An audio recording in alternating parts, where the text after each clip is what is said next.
Hai geng, welcome back to my channel. Terima kasih sudah kembali ke channel ini geng ya. Kali ini kita akan ke ekspedisi Dr. Lawrence yang pertama mengalami kegagalan geng. Lalu kemudian dia berpikir mengajak orang Dayak, dalam hal ini suku Dayak Apokayan, belajar dari kegagalan ekspedisi pertama di Papua.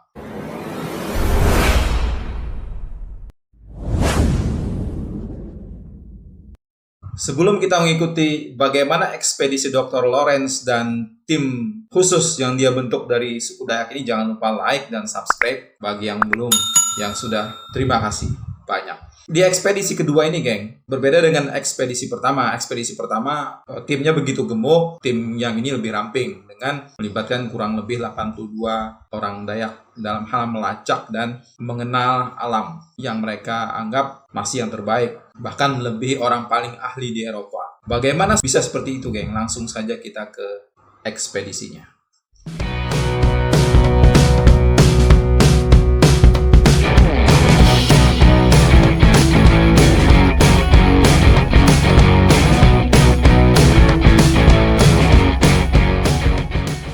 Di awal abad ke-20, suku Dayak itu dilibatkan dalam ekspedisi Hendrikus Albertus Lawrence di Papua. Jadi Hendrikus Albertus Lawrence ini adalah penjelajah Belanda di Papua, sekaligus diplomat Belanda untuk Uni Afrika Selatan. Taman Nasional Lawrence dan Sungai Lawrence di Papua itu sebagai bentuk penghargaan terhadap penjelajahannya waktu itu yang sangat berharga. Karena kemudian ditemukan lokasi tambang emas dan tembaga di Tembagapura, Kabupaten Mimika, Provinsi Papua. Orang-orang Dayak ini sengaja dibawa oleh Lawrence setelah belajar dari kegagalan ekspedisi pertama karena mereka kenal betul dengan kemampuan suku Dayak dalam hal penciuman ya. Ini yang mereka tahu, penciuman yang sangat tajam. Jadi mereka sengaja melibatkan orang Dayak ini untuk mendukung aktivitas lapangan yang mereka tahu kemampuan orang suku Dayak ini memang mengesankan, khususnya dalam hal mengenal hutan dan alam. Kehebatan navigasi alam dan hutan suku Dayak yang bagi mereka masih misterius dan sampai sini belum ada rujukan akademisnya ini, ternyata tetap menjadi pilar dalam ekspedisi-ekspedisi peneliti Eropa berikutnya. Lawrence ini ikut dalam 3 ekspedisi di Papua sebenarnya. Jadi ekspedisi pertama itu dilakukan pada tahun 1903 dengan dipimpin oleh Weizmann. Ini sebenarnya berawal dari Jean-Jacques Dozy ya, salah satu anggota tim ekspedisi Hendrikus Albertus Lawrence di Papua. Dia menulis, hidup bersama dengan orang Dayak itu ternyata sangat menyenangkan. Jadi mereka adalah orang-orang yang baik serta merupakan kawan yang menyenangkan. Dan yang paling penting, kata dia, mereka sangat ahli tentang kehidupan di hutan. Orang Eropa yang paling ahli belukar sekalipun, dia bilang, tidak dapat menandingi penciuman hidung mereka itu. Berawal dari catatan harian seorang pelaut POC Jan Cartens tahun 1623, yang itu mengabarkan adanya rangkaian gunung yang puncaknya itu berselimut salju di Papua yang disebut orang Eropa sebagai Ihlos dos Papuas. Nah, dalam pelayarannya di selatan pulau itu, karena wilayah itu begitu dekat dengan garis khatulistiwa, tentu saja informasi ini dianggap aneh dan kemudian berlalu begitu saja hingga lebih dari 2 abad berikutnya. Sebuah catatan yang menjadi olok-olokan waktu itu, bahkan menjadi tertawan di kalangan masyarakat Eropa yang waktu itu memang menganggap bahwa gletser di garis khatulistiwa itu adalah sebuah hal yang mustahil. Dari sebuah kemustahilan ini, ternyata dari sisi lain para petualang dan pendaki gunung itu menjadi sangat terobsesi, menjadi saksi sekaligus orang yang pertama mencapai puncak salju itu. Jadi berbagai kegiatan ekspedisi dimulai dilakukan untuk membuktikan itu, So, next, lanjut. Sampai awal abad ke-20, pedalaman Papua itu masih misteri. Jadi naturalis Alfred Russel Wallace itu menyebutnya terra incognita terbesar di muka bumi. Tetapi setidaknya suatu usaha untuk mengenal tanah antah berantah itu sudah dilakukan, yaitu dimulai dari pesisirnya. Pada tahun 1903, seorang geolog sejarawan Weizmann itu menjelajahi Teluk Gelving ya, atau sekarang kita kenal sebagai Teluk Cendrawasih, sampai Teluk Humboldt ya, sekarang kita kenal sebagai Teluk Yos Sudarso di pesisir utara. Itulah ekspedisi ilmiah pertama ke Papua. Jadi selain mengumpulkan data geografi fisik, ekspedisi Weizmann ini sekaligus mencoba mencari batu bara yang kemungkinan bisa dieksploitasi. Nah, kemudian sebuah ekspedisi besar yang memasuki pedalaman Papua itu diinisiasi oleh Dr. Hendrikus Albertus Lawrence pada tahun 1907. Sebenarnya itu memang bukan penjelajahan pertamanya karena dia telah mengakrabi Papua itu sejak ikut dalam ekspedisi Profesor Weizmann. Ekspedisi Dr. Lawrence ini mencoba memasuki pedalaman dari sisi selatan, sebelah timur, dan selanjutnya itu mencoba mendekati puncak-puncak bersalju di pegunungan tengah Papua. Walaupun geng, dalam masa kolonial Belanda ya, pihak kerajaan sendiri itu sempat tidak tertarik dan enggan untuk mengeluarkan biaya pengembangan daerah ini. Karena luasnya yang memang sangat besar, hampir 3 kali lipat Pulau Jawa, geng, yang tidak dianggap menunjukkan prospek ekonomis yang menguntungkan bagi kerajaan Belanda. Bahkan, geng, penduduk lokal yang dianggap masih suka dengan kekerasan diperkirakan akan menjadi beban biaya lah bagi kerajaan dari kacamata mereka. Ditambah juga dengan catatan banyaknya musibah dan kesulitan dalam ekspedisi menuju puncak salju yang menyebabkan Belanda lebih baik membiarkan pulau itu dalam pengurusan Kesultanan Tidore tadinya. Tetapi ketika Jerman mengklaim kepemilikan sebelah barat Kepulauan Papua yang disebut Kaiser Wilhelmsland pada tahun 1883, yaitu sebagai bagian dari kegiatan pencarian koloni baru Jerman,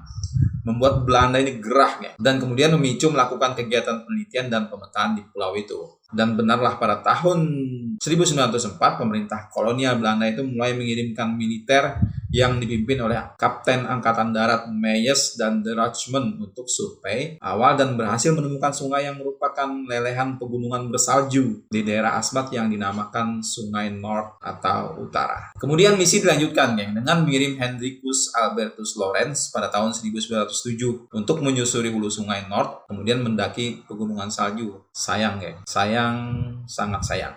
Ekspedisi itu kemudian gagal. Setelah kegagalan itu, pihak kolonial pada tahun 1907 itu baru menggelontorkan dana sekitar 5,5 juta golden untuk pembuatan peta dengan skala 1:1 juta yang selesai pada tahun 1915. 7 tahun dari awal ekspedisi pemetaan itu telah merenggut 79 orang, merenggut nyawa 79 orang, dan dari 800 orang tim yang dikirim dalam ekspedisi. Bayangkan 800 yang dikirim dalam ekspedisi pertama itu. Nah, untuk membayar kegagalannya, Hendrikus Albertus Lawrence kembali melakukan ekspedisi susulan pada tahun 1909. Cerdiknya, untuk mensiasati hambatan alam berupa hujan yang turun hampir 300 hari setahunnya serta alam tropis yang liar ini, Lawrence membawa tim khusus dalam ekspedisi ini. Tim khusus ini sebenarnya sederhana aja, 82 orang dari suku Dayak Kalimantan yang terkenal dengan kemampuan navigasi alamnya, serta beberapa orang suku Komoro dari pesisir Papua untuk ekspedisi susur sungai sampai kaki bukit terdekat.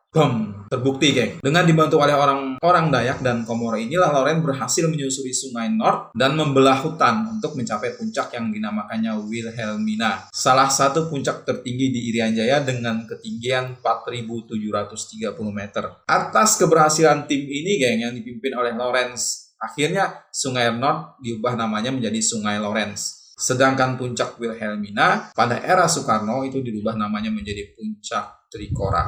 Hal ini terbukti lagi, saat ekspedisi yang dilakukan oleh Jens Jacques Dosy, seorang ahli geologi muda Belanda, sekaligus fotografer geologi pertama di dunia lah, bersama manajer operasinya, Dr. Anton H. Collins, yang mendapat tugas melakukan survei minyak intinya itu, sebuah anak perusahaan Royal Dutch Steel pada tahun 1936.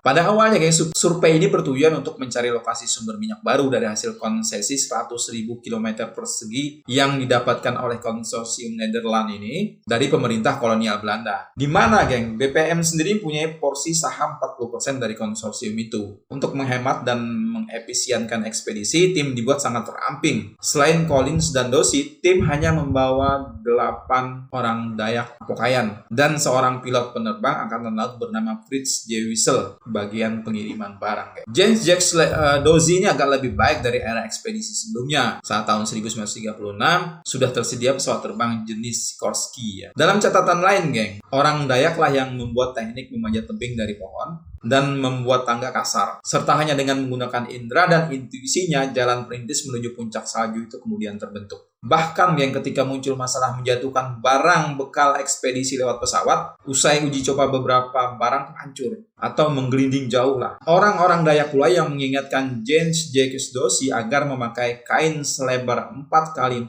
meter yang diikat tiap ujungnya itu untuk dijadikan parasut. Ide yang ternyata sangat menghemat biaya. Bayangkan, saat itu pembelian parasut itu harganya 500 gulden dan bisa menjadi hanya sekitar 10 gulden dengan teknik kain ini. Itu pun mendapat manfaat lebih, yaitu kain tersebut bisa menjadi terpal penutup dan pelindung barang ketika sudah jatuh di daratan. Bersama orang-orang Dayak inilah yang akhirnya ditemukan jalur pendakian puncak salju yang lebih efisien, geng. Sekaligus terdapat bukit yang berbau tembaga. Sebuah bukit yang berwarna hijau kebiru-biruan yang akhirnya oleh Jean-Jacques Dossy disebut sebagai Gunung Bijih, atau dalam bahasa Belanda disebut Erzberg. Gunung Biji Besi ini, geng, adalah gunung yang setinggi 3.600 meter ya di Papua dan berada di wilayah Indonesia. Jadi gunung didaki oleh Jean-Jacques Dossy ini, Anton Collin dan Fritz Julius Wissel pada tahun 1936. Pada tahun 1973, geng, perusahaan Freeport McMoran dari Amerika Serikat kemudian memulai aktivitas pertambangan di wilayah ini pada tahun 1988. Hampir seluruh pegunungan ini digali. Dalam sejarah Indonesia, kemudian tercatatlah suku Dayak Apokayan kemudian ikut menemukan lokasi pertambangan Freeport Indonesia di Tembagapura, Kabupaten Mimika, Provinsi Papua. Salah satu perusahaan pertambangan terbesar di dunia. So, itu yang terkait dengan keterlibatan suku Dayak dalam ekspedisi penelitian di Papua ya. Ini tentu saja menjadi hal yang ternyata memang dari dulu indera penciuman dan navigasi alam orang Dayak itu tidak bisa diragukan. Semoga bermanfaat. Jangan lupa like, share, komen, dan subscribe. Kita akan berjumpa lagi di video berikutnya.